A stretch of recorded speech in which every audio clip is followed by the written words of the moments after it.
Welcome to Showreel. I'm Claire Abbots. And I'm Jacob Paint. Yes, I'm still here. Later in the show, I'll give you a rundown of the upcoming British Film Festival, and Jacob will take a look at the newly released American film, The Butler. But first, we'd like to welcome this week's guest hosts, Jackie Carroll and John Nobbs from Oz Frank Theatre. Welcome to the show. Thank you very much. It's good to be here. So can you tell us a bit about Oz Frank Theatre? First of all, what is it? Well, we've been going since 1992.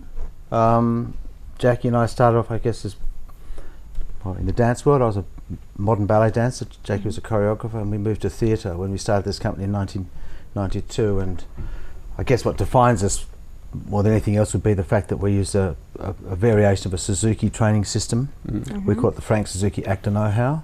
Okay. And that's a variant of the system that Tadashi Suzuki invented back in 1974 or something. So the fact that we use our training to make our actors and also to make our aesthetic, and that the training is very much the fundament of what we do, it probably defines us as a company more than anything else. And what is the Suzuki method exactly?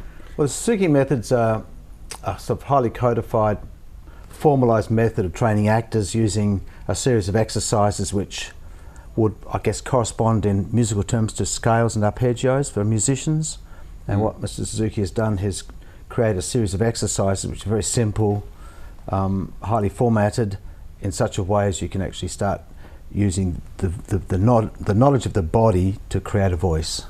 Okay. So it's a very, we were talking about this before, it's a very Japanese sort of thing, that repetition and... it comes from the same sort of part of the world that invented Aikido and Tai Chi, so you can see it's very similar, but the difference is, of course, it's actually a performance method rather than just a fitness system. And how have you developed the Suzuki method and made it your own in a sense? Well, I guess we introduced much more different sorts of music. We use Australian songs sometimes. There's a song by Little Paddy called Stomping at Maroubra, which we use for our stomping sequence as distinct from the music that Suzuki uses. Although I'd like to stress that his music's not just Japanese too, but we've just taken these exercises and evolved them into something that probably is something that Western actors can understand more. One of the problems with the Suzuki method per se, even though it's a universal system, is it's often seen as a Japanese style of acting because of the nature of the language and the nature of the sometimes the music they use. So we spent a lot of time evolving exercises which are like evolutions of the original exercise in such a way as it becomes apparent that you're not just doing something Japanese, but something that might be much more pertaining to what you are and where you come from, whether you're Australian or we've taught in Croatia, all sorts of places. Yeah. So Jackie, because you were just saying that you started out in ballet and you're a choreographer, do you see parallels between like the choreography and this method? Because we did do a workshop and it was correct. Very Yes, I choreographed. I'd been around actors and I was being sort of groomed to be a director, and I was working with South Australian Theatre Company, and I didn't understand how actors worked because there was no preparation, they didn't work together, there was no collective training. Everyone came in having been selected individually, and I thought there must be something that can just cohese this group of people, and it has to be physical because only the body can bring you together. You know, my mind can't bring me together, but my body in a room with other people can. We can commune with each other. By chance, John got into a workshop that Suzuki was teaching in Melbourne, and I saw the method and I thought, I had gone back to dance because the theatre world had disappointed me. I'd gone back to dance and I saw the dance as formula. We trained every day. I knew what to expect when I walked into a room of dancers, what level of training they'd offer me. But actors, it wasn't the same thing. Suddenly Suzuki's training was collective. They spoke together, they moved together. It was so exciting. I couldn't believe it. I thought, magic. Collective with a simple language which anybody can do. One of the things about, say, classical ballet, you can be the highest paid performer like Nureyev or Sylvie Guillem, earning thousands and thousands of dollars a performance. The next day, 10 o'clock in the morning, you're doing the same ballet class as the newest member of the Corps de Ballet. So there's a great levelling of the language so that everybody's doing it all the time, and it's a similar thing with the Suzuki training.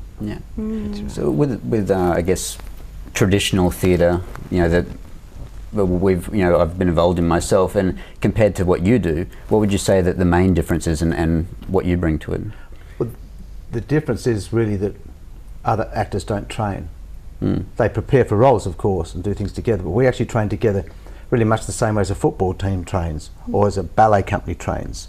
And the training of itself is a type of experience where you create a series of languages, a series of steps. If you look at football training, those things where they dribble the ball between all those little sort of top hats and things like that. Yeah. And you could say that's very equivalent to what we're doing, but of course the other thing is we're talking about emotions and psychology as an overlay on that as well. But the difference is the commonality of the language and the simplicity of the language, so that anybody in the room can do that. And the exercises you'll probably be showing here as part of this interview will show that this is an exercise that anybody could do. You don't need special facility. In dance you need turn out of the hips, you need certain structure, musicality, but this training's based on the predication that really anybody can do it. Your grandma can get up and do this stuff really. And so that means that everybody can participate in the same way. Like when we did the workshop, like Jacob and Adam and Matt are all like actors, but I've never done any theatre related things, so it was really interesting. And What did you find? I guess just thinking about, like you said, about the cohesion and collectivity of it, because that's probably what a lot of people don't think. With dancing, you think it's all choreographed, everyone's working together. Actors, like, you're playing a character, you're playing a character, you're playing a character, but it's people feeding off each other and seeing yourself and them differently. That's something I picked up. And be aware of anyway. other people. So of course you're playing your role, but you must be aware of other actors, not only the ones you're talking to, And you but the other ones in the room. And you said, like, also aware of the space, so that where there's no actor. I found that was interesting. Well, we're what's just saying thinking that there's around that? obviously you're playing a role of, say, Hamlet or Ophelia. There is that truth, but also there's a whole series of things about there's a space around you as you perform. There's a space between us, and we say, well, that's actually not nothing, that's actually a something.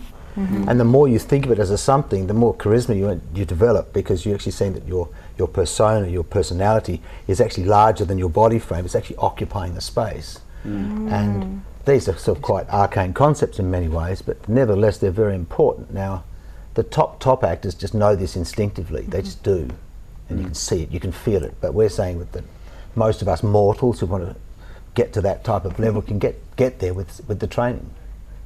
And it's one thing just to talk about, but you actually need a situation in which to actually practice that. So you talk about these things, and probably everybody talks about them in a way, but where you have a very sort of formatted situation, so you say, start the speech here, start it there, and you must finish it there. So in that moment, you actually also, not only thinking of the speech and the interpretation, but you're also thinking of the things that are happening to you whilst you're doing it. I think that's why the workshop was so interesting for me, anyway. And well, we have to take a break now, but stay tuned for more Showreel. We'll be back with Jackie and John very soon.